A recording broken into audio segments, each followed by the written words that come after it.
बाबा, आप रुक जाइए, मौसम बहुत ज्यादा खराब है। मुझे तो समझ नहीं आ रहा, ये दिन पर दिन मौसम खराब होता जा रहा है। अगर ऐसे ही चलता रहा तो मजदूरी नहीं कर पाऊंगा और घर में खाने को एक दाना तक नहीं आ पाएगा। तभी बहुत तेज आंधी तूफान चलता है। अरे देखो जरा देखो, कितनी तेज तूफान चल रहा है। अरे महेश बेटा, तू झोपड़ी के ऊपर तिरपाल तो लगा कर आया था ना? हाँ बाबा, लगा दी थी तिरपाल। और उसके ऊपर तूने ईंटें रखी थी या नहीं? बाबा, ईंट रखना तो मैं भूल गया। महेश के इतना कहते ही झोपड़ी के अंदर बारिश की वजह से पानी टपकना शुरू हो जाता है।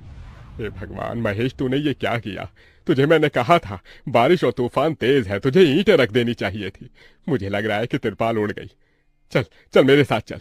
अब तुझे मेरे साथ भीगते हुए मेहनत करनी होगी, नहीं तो पूरे घर में पानी ही पानी भर जाएगा। देवेश इतना बोल ही रहा था कि घर के अंदर वाकई छत से पानी टपकने लगा। हाँ पिताजी, आप सही कह रहे हो, चलो चलते हैं जल्दी से। दोनों बाप बेटा बारिश में बाहर निकलते हैं और झोपड़ी की छत पर तिरपाल को सही से लगाना शुरू कर देते हैं। अरे बेटा, ईंट को अच्छे से रखना, कहीं ईंट गिर न जाए। ठीक है पिताजी, सही सही रखूंगा।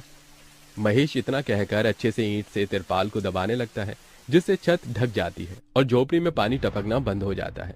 लेकिन इसी के चलते हुए बेचारे दोनों के दोनों बहुत बुरी तरह भीग जाते हैं।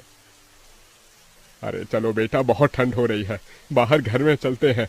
चलो, बरसात में मौसम बिल्कुल ठंडा हो गया है। हाँ पिताजी, आपने बिल्कुल सही कहा, चलिए। जब दोनों बाप बेटा घर के अंदर आ जाते हैं तो मेघा उन्हें सूखा कपड़ा देती है और अपना शरीर पोंछने के लिए कहती है। आप लोग अपना शरीर पोंछ लो और सूखे कपड़े पहन लो, नहीं तो ठंड लग सकती है। मेघा के दिए हुए कपड़े दोनों पहन लेते हैं। तभी बीमार शकुंतला बिस्तर पर पड़ी हुई मेघा से कहती है। अरे बेटी, तूने खाने के लिए कुछ बनाया नहीं? माँ, मैं बारिश के रुकने का इंतजार कर रही हूँ। घर के अंदर खाना कैसे बनाऊंगी? सारे में धुआं ही धुआं हो जाएगा। मेरी दवाई का समय हो गया है और मुझे भूख भी लग रही है। ठीक है माँ, मैं कुछ करती हूँ।